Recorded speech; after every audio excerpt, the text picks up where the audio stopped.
Somehow I woke up out in Beverly, fucked up, smelling like that bourbon. And I end up alone. I'm not certain. Yeah, the girls impolite in the club every night. That's how it goes when you Hollywood perfect.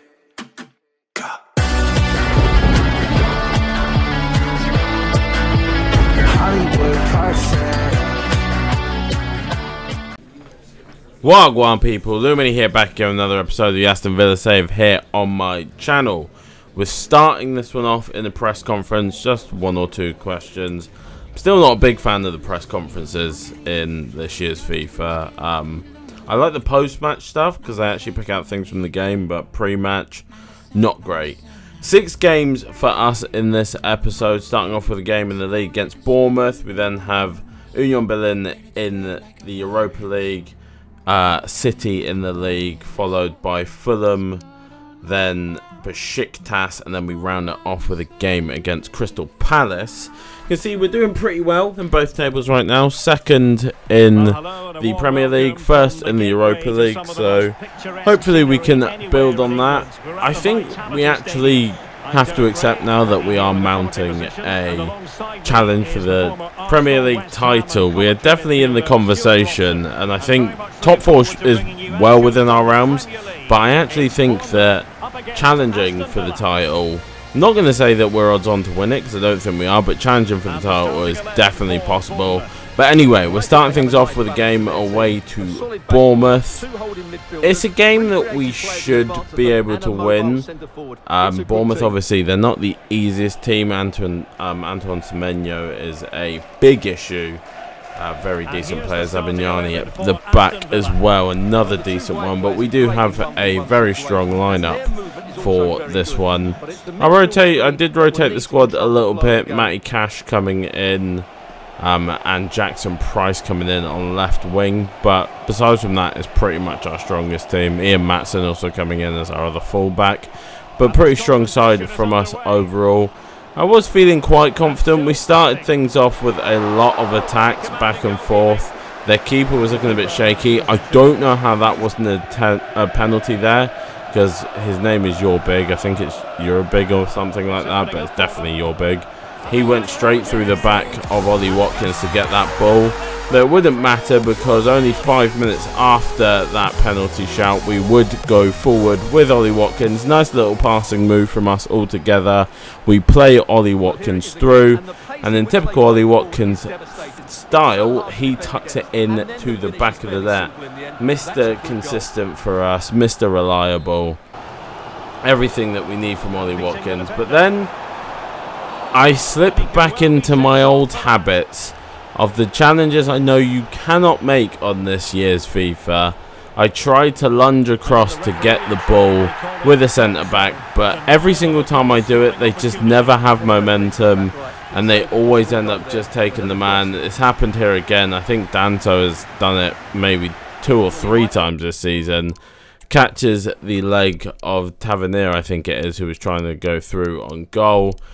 And in, I think it's the 24th minute, we find ourselves down to 10 men. So, down to 10 men away from home. Not really the state you want to find yourself in 24 minutes. Luckily, we do cut off the initial free kick that they tried to roll across. But then, as you can imagine, much of this game after that was us just turtling, holding back, trying to hit them on the counter if we could get the ball. Antoine Semenyo was being an absolute menace. Kept giving me issues. We do give away a free kick here, which I'm not really sure, even watching it back now, what that free kick was for, because I don't think Pau Torres fouled him. But you can see they're setting up the same, so I send Koku to go and block it. However, they do just take it. It comes off the corner of the post, and Semenyo fluffs his line for his shot and puts it straight at Martinez. You can see it is wave after wave of Bournemouth attack. They do roll. Antoine Semenyo again rolls in their striker. I think it's Evan Nilsson still. It might be Nunez at this point. But it is a good save from Martinez, and we do manage to hold on. A tough see-now 1-0 victory. Yeah, I need to stop getting those silly red cards though, really, because I'm putting us in positions that we just don't need to be in. I got it out of my system for a while that doing those tackles whatsoever, but it just slipped back in this game, probably because I've taken a little break from career mode recently, so I've just forgotten the things that you can't do. But every time against the AI, those end up being pens, so yeah, I really need to not do those anymore if I can. But yeah, we do grind out a 1-0 victory. We then see here that 3 of our players are up for Player of the Month: Cocu, Watkins and Simons. And we also managed to take top spot off of Arsenal, who have been absolutely running the show so far. They were completely undefeated with only 1 draw, and now they slipped to 2 draws. So luckily our mad goal difference means that we take top spot.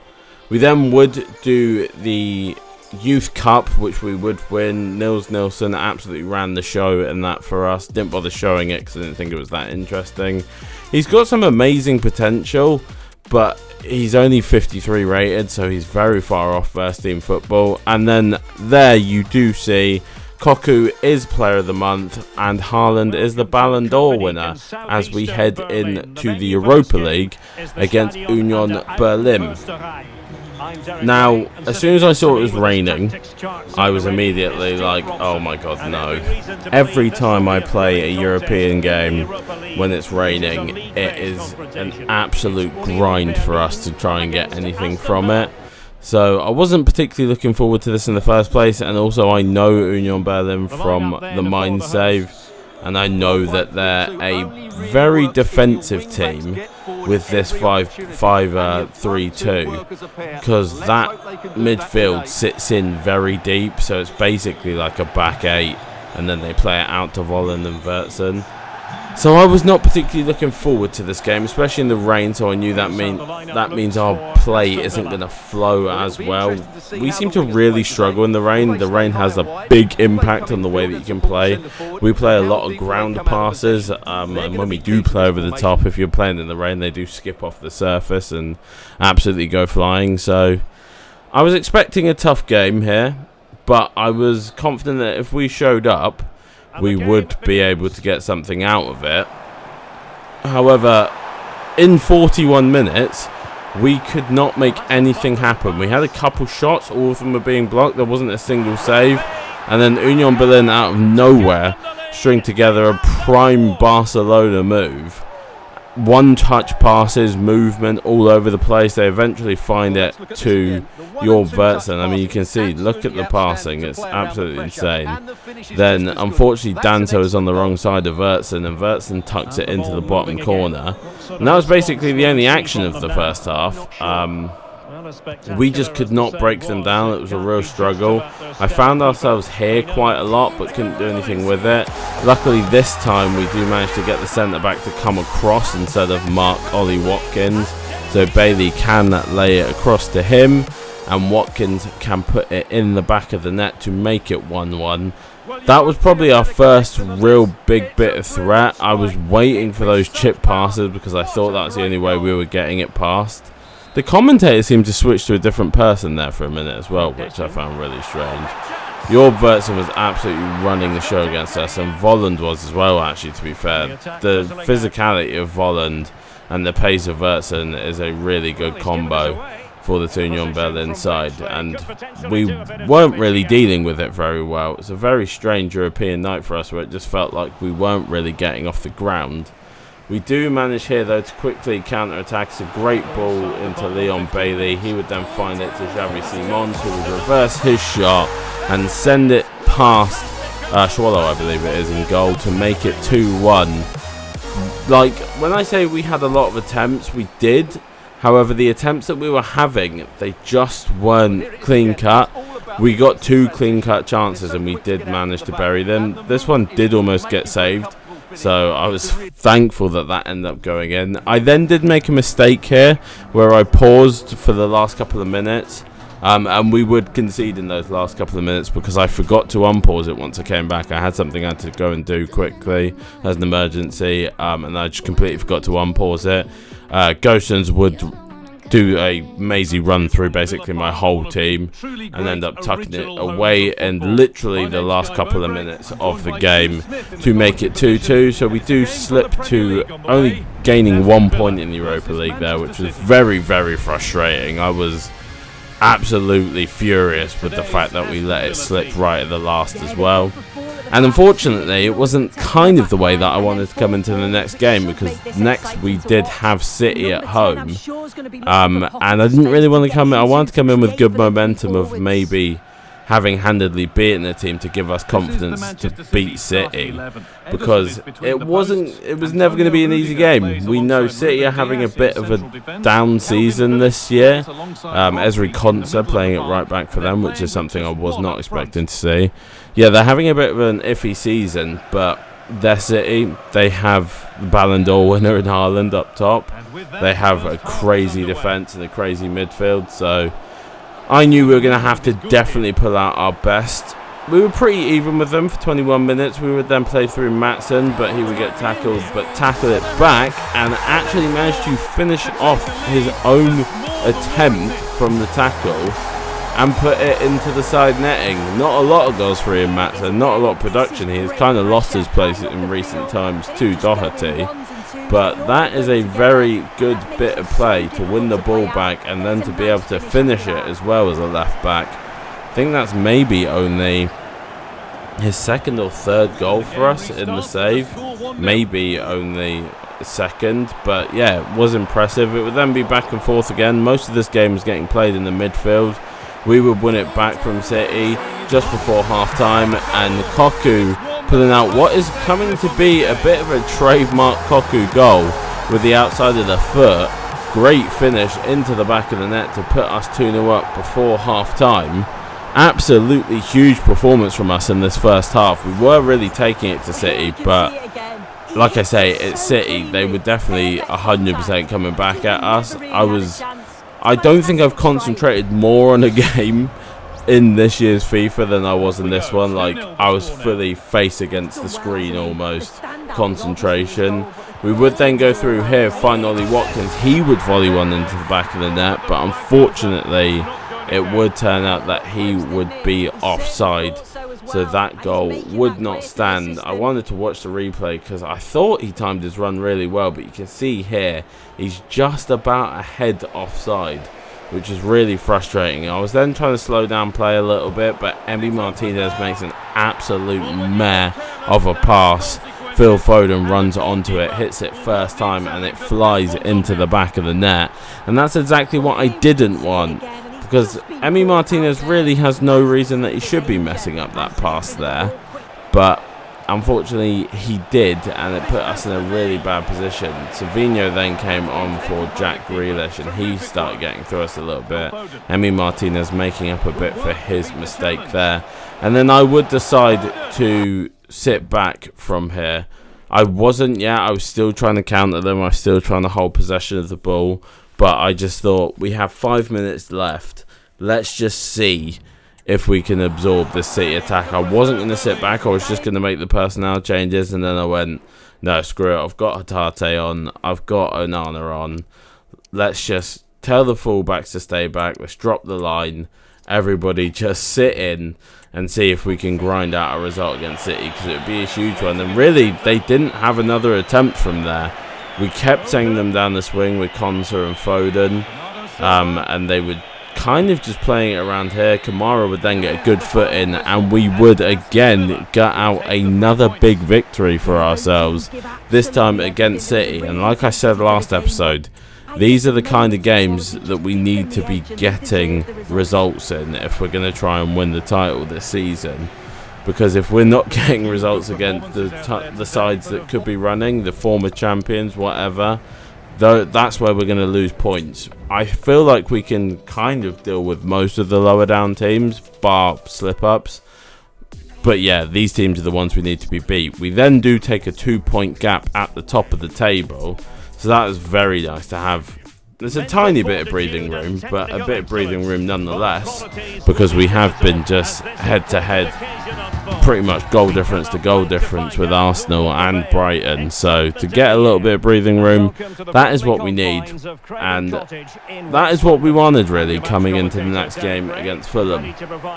Like I said, we are fully now in the throes of a title challenge. So for me, I kind of started to subconsciously switch focus from, because obviously my initial response was I think we can win the Europa League, but now that we've got the chance at the Premier League title, I think that's going to be my priority competition, and then we will hopefully still be able to have a good run in the Europa League, ideally win it as well, but my concentration now is definitely being flipped to doing the best that we can in Premier League games, playing our strongest sides that we can in Premier League games, not really rotating that much in the Premier League and then leaving the rest for cup competitions and the Europa League. So at Craven Cottage, that's exactly what I was thinking. Put the strongest side out that I possibly could, and my whole plan here was to try and run over Fulham as quick as I could, knowing that we just beat City, and hopefully just get the points wrapped up as early as possible so that we can relax a little bit and move on to the next one. We did start off very early playing the ball around here. You can see 7 minutes in we get it to Xavi Simons, and really from that position he should be scoring. However, Fulham early on were giving me a lot more of an issue than I thought that they would. I thought we would be able to just kind of bury them with pressure, with pressing and stuff from the front, but it didn't turn out that way. However, what we did end up hitting them with was a quick counter-attack. Nice 1-2 between Xavi Simons and Ollie Watkins, and there he is again, Mr. Reliable, to bag a goal for us to send us 1-0 up. You could argue that maybe he scores more goals against lower down teams, but I actually think that would be a pretty unfair assessment. He does pop up with a big goal every now and then. I think Europe is where he struggles the most, which I find a bit weird because it's not an overly difficult competition, but anyway, that's not important. We would then start to absolutely turn the screw against Fulham here, winning the ball back up high up time and time again. Xavi Simons would dribble through, find the space between the centre-backs, and he would hammer one in the 27th minute to make it 2-0. And this is exactly what I wanted. I wanted us to be absolutely flying in the first half. The pressure that we were putting on for them, they couldn't play out.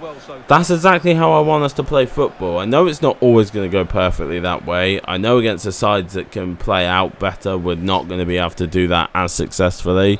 I think we did it somewhat against City, but we're not going to be able to do it against every team we play against. I know that. I'm not delusional, but this is the kind of performance I want to see, especially after the struggles in Europe. I definitely needed a big game like this for my own confidence.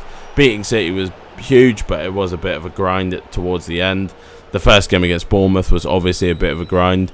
We would then get a penalty from Joachim Andersen. He has absolute mares against us all the time. Ollie Watkins would step up and would miss the penalty. Mr. Reliable, the man that I gave the nickname because I can always count on him for a goal, has scored one in this game, but unfortunately doesn't tuck away the penalty for us, which was really disappointing.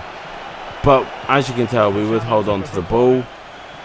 We would then unfortunately cede possession back to Fulham, but we would manage to win it back, go back up the other end of the pitch. Doherty would cross it. It would be headed back across, but it would be offside. Koku would then take a long shot, and the man that I just said has absolute mares against us, Joachim Andersen, would add the penalty that he got bailed out from by his goalkeeper.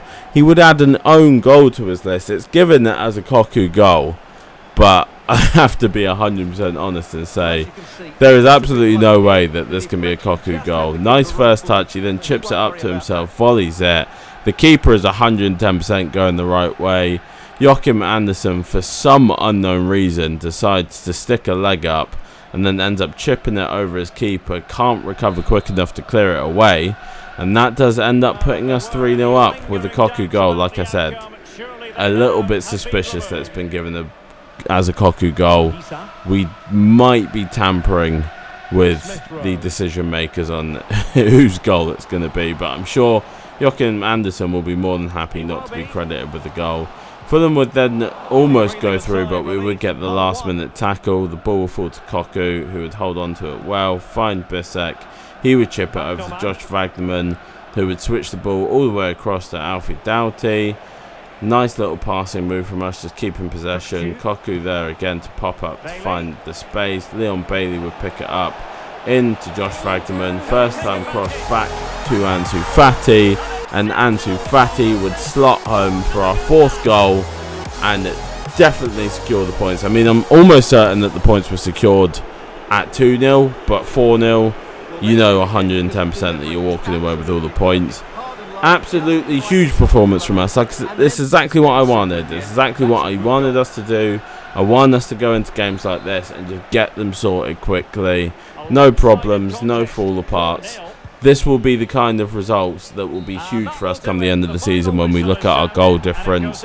Because Brighton and Arsenal are still in the battle for all the points on the table. They're still going to push us all the way. Liverpool could even get back into the race as well. See, absolute domination, no question whatsoever. We do then take a 3-point gap as Brighton would fail to win. Liverpool would then overtake them. So you can see those 3 teams below us, they're all going to be the ones that are right there. Spurs have closed in a little bit now as well. They're only 7 points down on Arsenal, so they're getting in there a little bit. But we just need to focus on us. We then do a little goal update here because I want to see who our second top goal scorer was.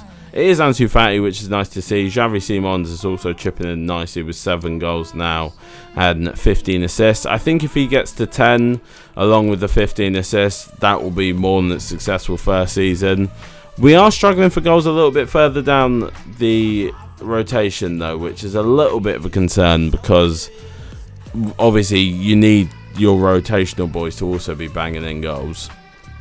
A couple of those guys haven't had appearances so far this season, but the ones that haven't got like a bucket loads of goals. They've got a couple here or there, which is something we might need to look at. We then do have a youth scout report where we get 2 very promising looking Ghanaian young lads. We also had a couple goalkeepers and an Ecuadorian, but I don't remember what position.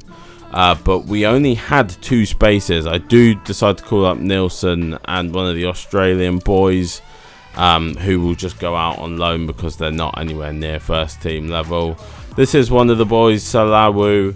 He's not quite where I was hoping. He was predicted to be coming out between, I think it was 60 and 73, but unfortunately he's not quite where I wanted. The same for Hamadou here. He was predicted to be coming out between 60 and 73, and he's actually 59 at the minute. So we've got a lot of very good looking prospects, but we don't have a lot of prospects that look anywhere near first team quality, which again is a slight concern.